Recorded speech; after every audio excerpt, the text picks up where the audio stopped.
that you are burning to asks, or you've got any issues or problems in the garden, then let me know, and I'm here to answer anything that you have an issue with. So it could be from this terrible drought that we're having all the way to what to sow or what to prune, etc.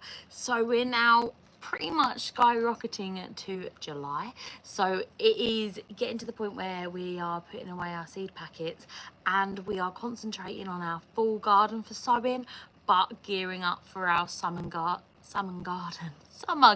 even. Put my teeth back in.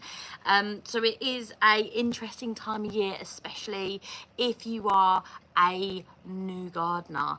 Then it is, you know, it can be really overwhelming. It is the season of the weed, which even like us, like older gardeners that have had a little bit of experience, it is difficult this time of year. I feel like by the time I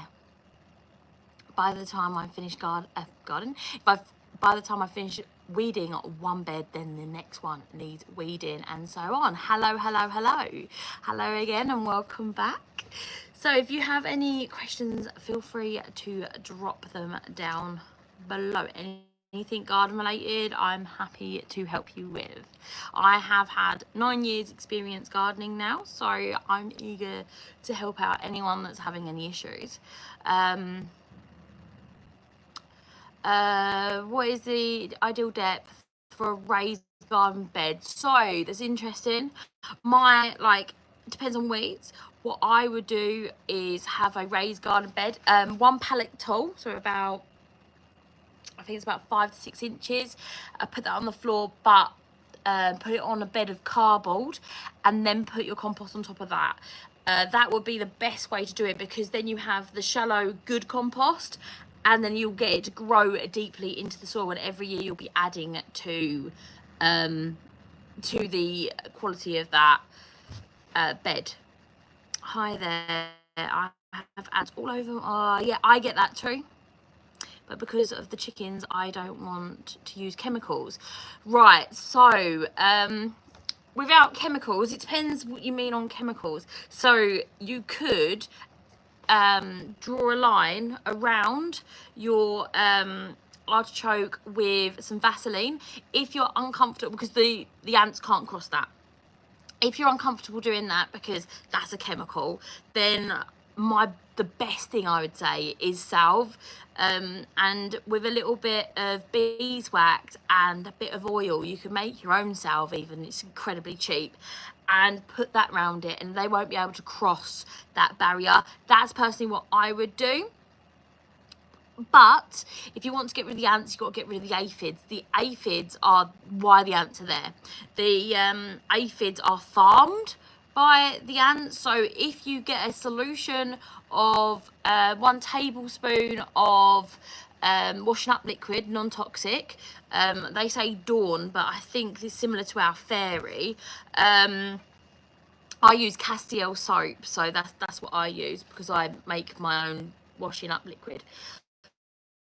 But putting that into water, and basically your hand, if you spray it on your hand and it's tacky, then you've got the right consistency. If you spray that on the aphids, they will suffocate, they die, then the ants will go away, because that's what they're there for. So either one of those methods is how you get rid of your ants there.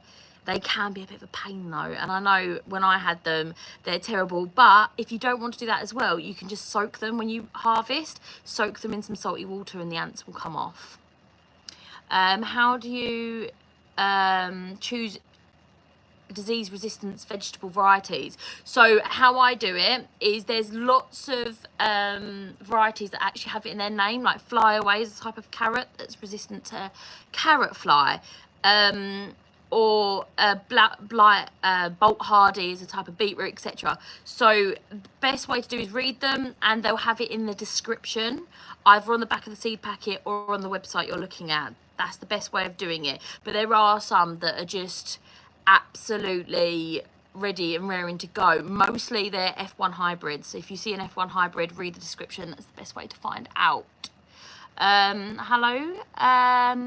What is the best plant to do Oh, companion plant. Do you know what? Has to be the marigold.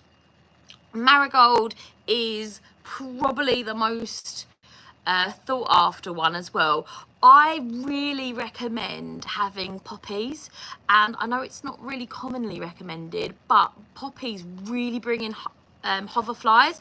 Hoverflies are really good. Not only do they pollinate, but there are varieties of hoverfly that eat aphids as well, so it's kind of like win-win. And because poppies are really protein heavy, their pollen, they bring in all sorts of pollinators.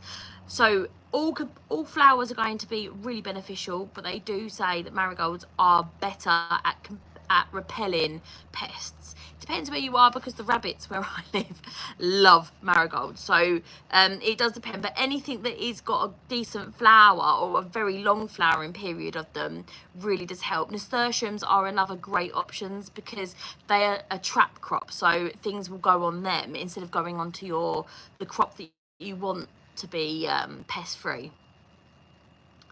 Thanks for the advice. Then thanks for great idea. Thanks, Hunt. No problem, Molly. Can you grow vegetables in part shade? Yes, you can. So it depends on the vegetable, of course, but the things that really benefit from part shade this time of year are lettuces. So lettuces really struggle in the summer, and they will tend to bolt. Bolt just means they go to seed, so they stretch out like that, and they become super bitter and really unpalatable. So if you do them in part shade or even in the shade, they do super well. But there are other things that you can do in part shade. Cabbages do okay in part shade, but they prefer full sun. But things like lettuces and herbs, they're absolutely happy in part shade. So it does depend on what you are growing. Radishes and things like that also do okay in part shade. But yeah, you can actually create shade as well from using taller crops if you need to for things like lettuce.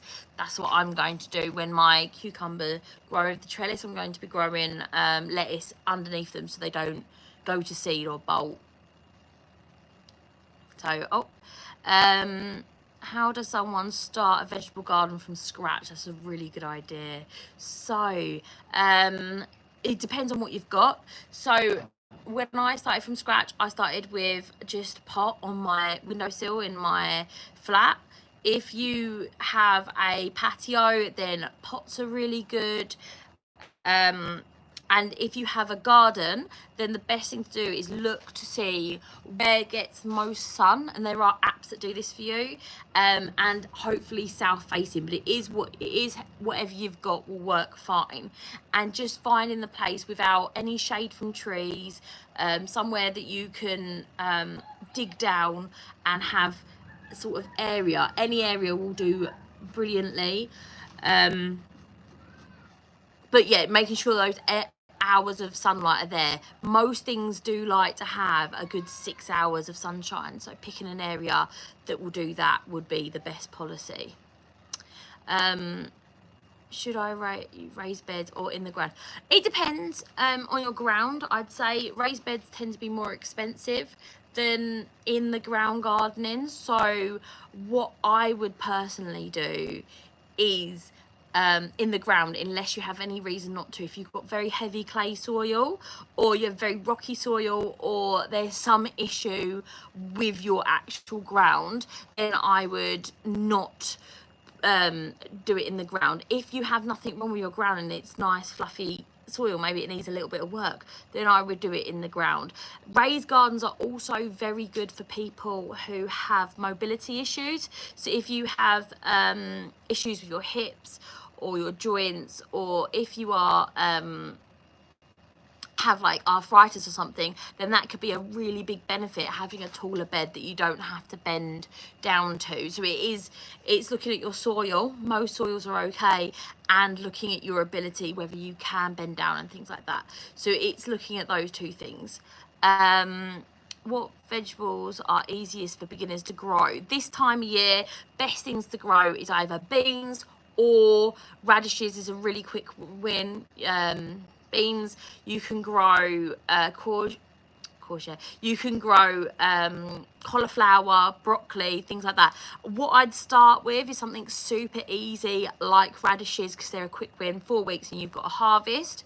And things like even buying starts of cabbages and things like that. That's a really great harvest to have. If you can get a larger tomato plant, it might be, tomato plants are the best thing to grow as a beginner gardener, in my opinion, because they're so easy, they're forgiving, and they're really, really easy to not mess up. So if you can get a hold of one of them, then you're golden. And you're so versatile. Potatoes as well. You can put potatoes in now for Christmas. And pots are really great. A bit of a mouthful, sorry, that's okay. I'm trying to see what I can grow inside my chicken coop. Have you heard of people doing this? Like potatoes, artichokes, because I'm fed up with the army of slugs. Okay, so have I heard of it? I know one person that grows what's it called, rosemary in their chicken coop, but to be honest, your chickens are probably going to eat your whatever you're growing. Chickens love eating any sort of greenery, so they're most probably going to eat whatever you grow in there, so bear that in mind. I used to do meat chicken, so between batches I used to harden off all my crops in there, and I use their manure to repurpose as compost. So that's a really great idea, but to actually plant in there is going to be a little bit difficult. I don't actually know anything that the chickens won't absolutely love eating.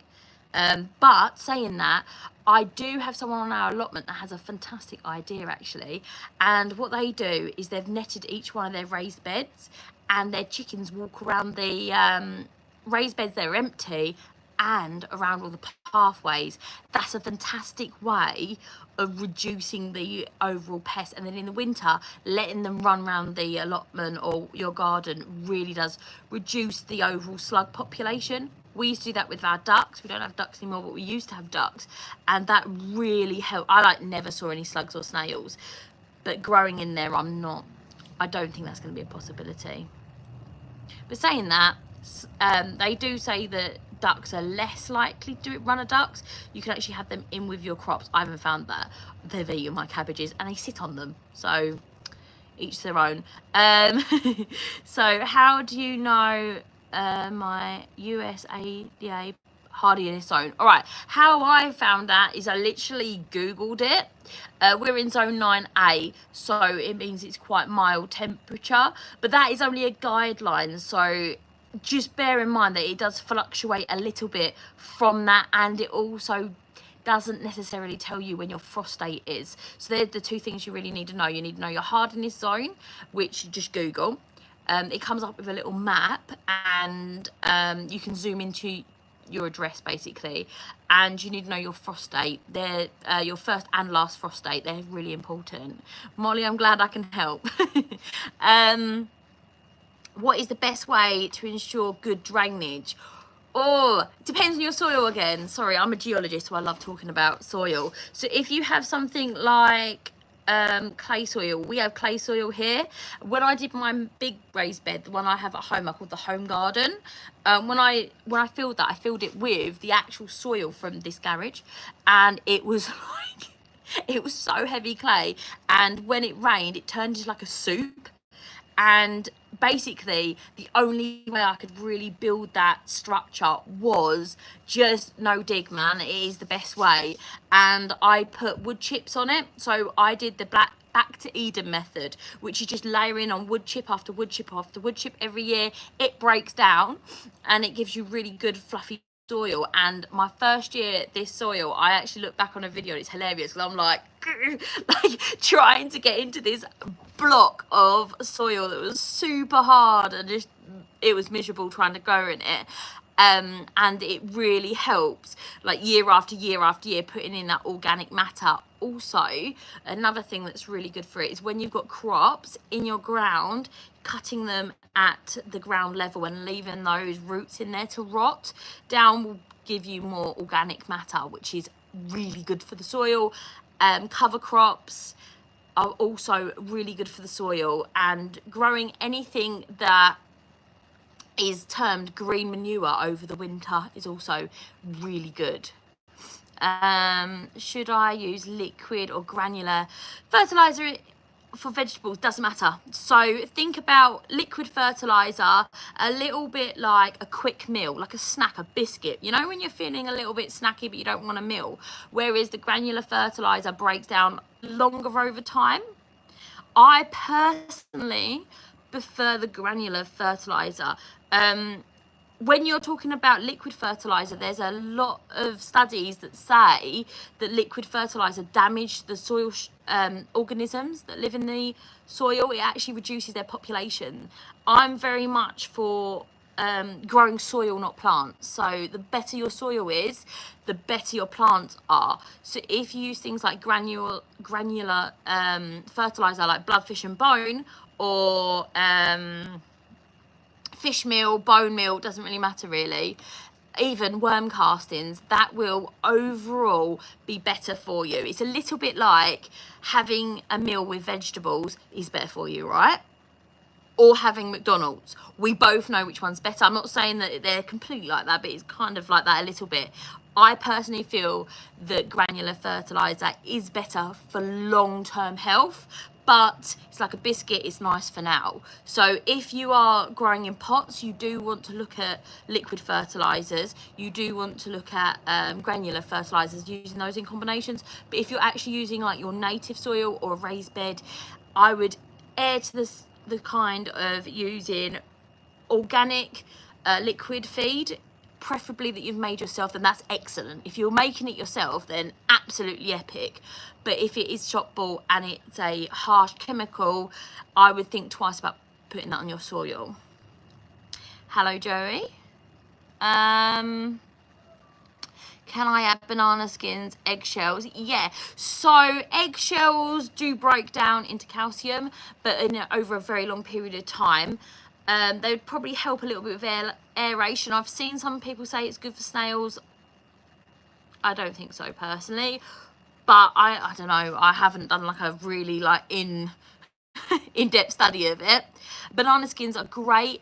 If you have like a bucket, even putting banana skins in there, weeds like stinging nettles, bindweed, and putting them into the soil, into the water, and letting that absolutely stinks, by the way, don't have it by your back door. That will produce fantastic fertilizer that's really rich in bacteria, and it will be so good for your plant and so good for your soil.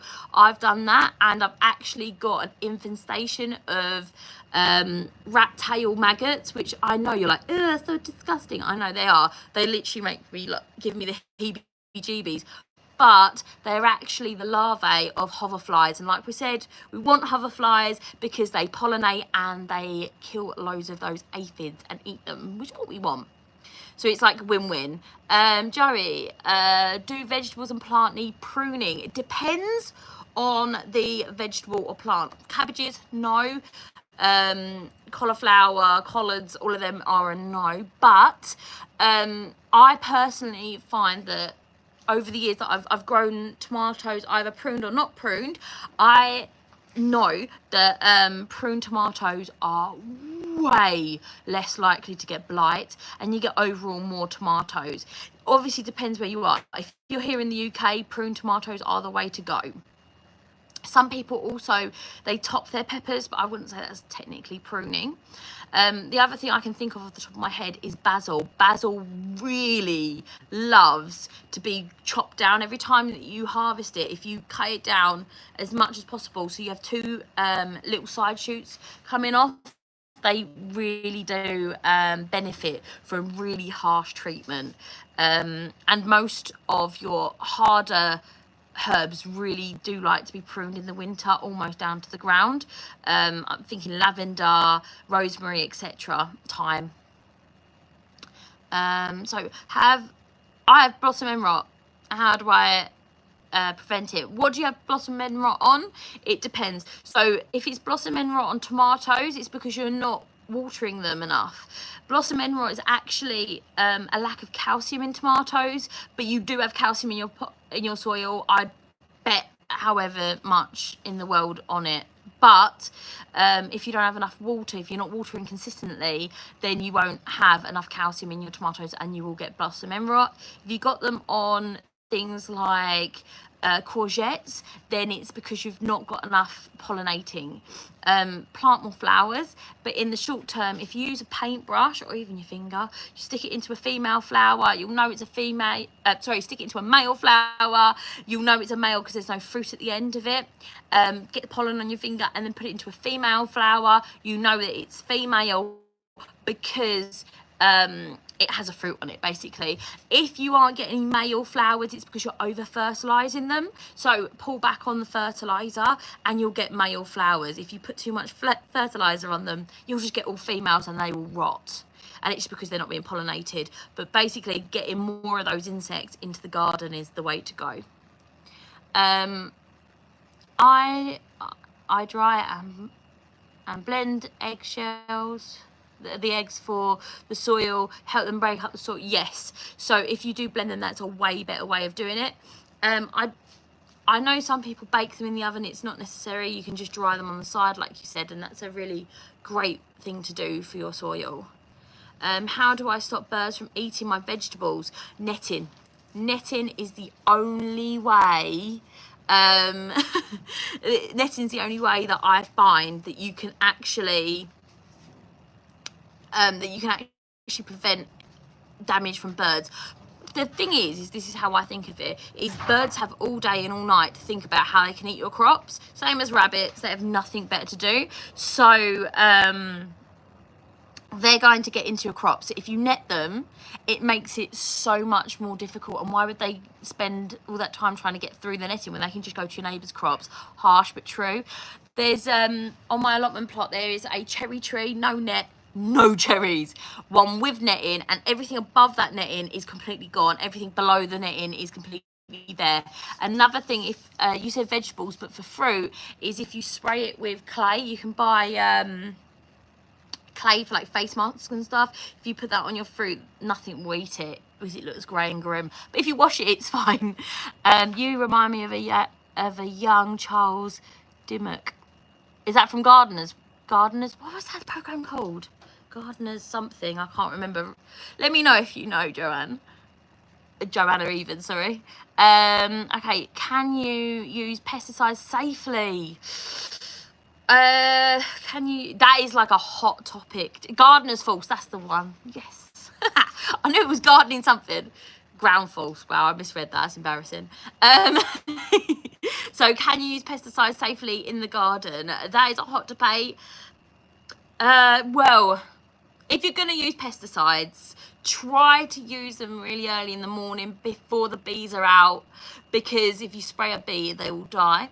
There are tons and tons of homemade and organic, etc. pesticides that you can use, and there's ones that I think are safe, that I feel are safely used, but it is also each their own, isn't it? So I will use in limited quantities a solution of washing up liquid. I won't use it massively because I don't really have like too much soap on my soil, and I will happily hand remove pests, etc. Slug pellets and stuff like that is a really hot topic. I know lots of people don't like hedgehogs and things like that, and there is that issue with them getting into the food system. But if you're using them and it helps you grow, I'm not here to judge. Gardening, everyone, we all do it in our own different way. How to avoid over fertilizing plants? So it's a really good question. The best way is just looking at your plants. If you give them too much nitrogen, so for example we talked about that homemade fertilizer, right, banana skins, etc. If you give them too much of that, then remember you're diluting 10:1. You don't put it on neat because you'll burn your plants. You'll notice that they'll go yellow and they'll look really sickly. You can even burn them so their leaves look like they're almost translucent. If you give nitrogen, then you'll notice that you'll get no fruit and you'll get tons and tons of leaves. That'll be the main issue that you have.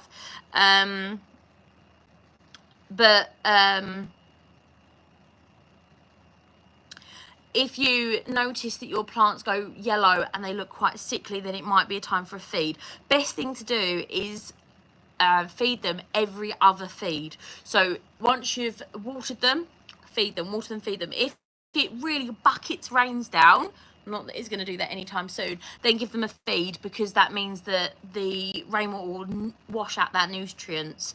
So that's probably for the best. Yeah, watering them once just with water will really help.